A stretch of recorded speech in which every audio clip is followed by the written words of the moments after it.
আমার প্রশ্ন হলো রসুল সাল্লাল্লাহু আলাইহি সাল্লাম নূরের তৈরি নাকি মাটির তৈরি? এটা কি আকীদার বিষয়? আকীদার বিষয় হলে কোরআন হাদিস থেকে দলিল দিবেন।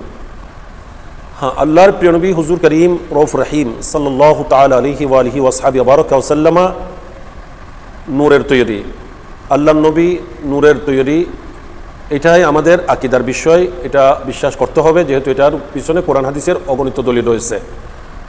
এটা আকীদার বিষয়, অবশ্যই এটা আকীদার বিষয়, এবং এটাকে সেই হিসেবে জানতে হবে।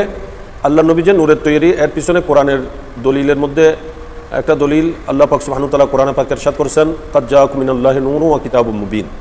এখানে আল্লাহ তাআলা ইরশাদ করেছেন যে তোমাদের কাছে নিশ্চয়ই আল্লাহর পক্ষ থেকে নূর এসেছেন, মহান নূর এবং সুস্পষ্ট কিতাব। এই নূরুনের তাফসিরের মধ্যে অধিকাংশ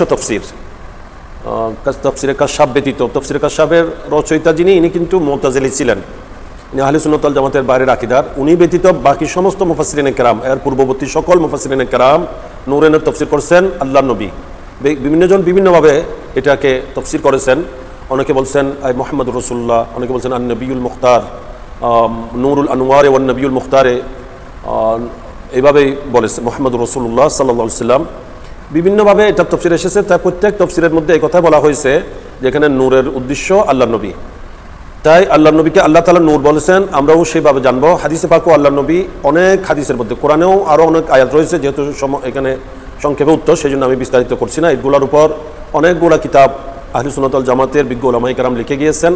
তো কোরআনে পাকেও আল্লাহ তাআলা নবীকে নূর বলছেন, এবং আল্লাহর নবীও নিজেকে নূর হিসেবেই ঘোষণা দিয়েছেন।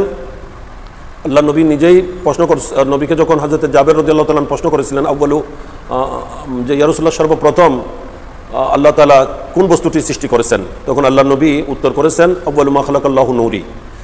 এই হাদিস মুসান্নাফে আব্দুর রাজ্জাকের হাদিস, এটা হাদিসে জাবের নামে প্রসিদ্ধ, যে হাদিসটা জগতের বড় বড় আইমায়ে কেরাম সহ গ্রন্থের মধ্যে মুসান্নাফে আব্দুর রাজ্জাকের রেফারেন্সে লিখেছেন।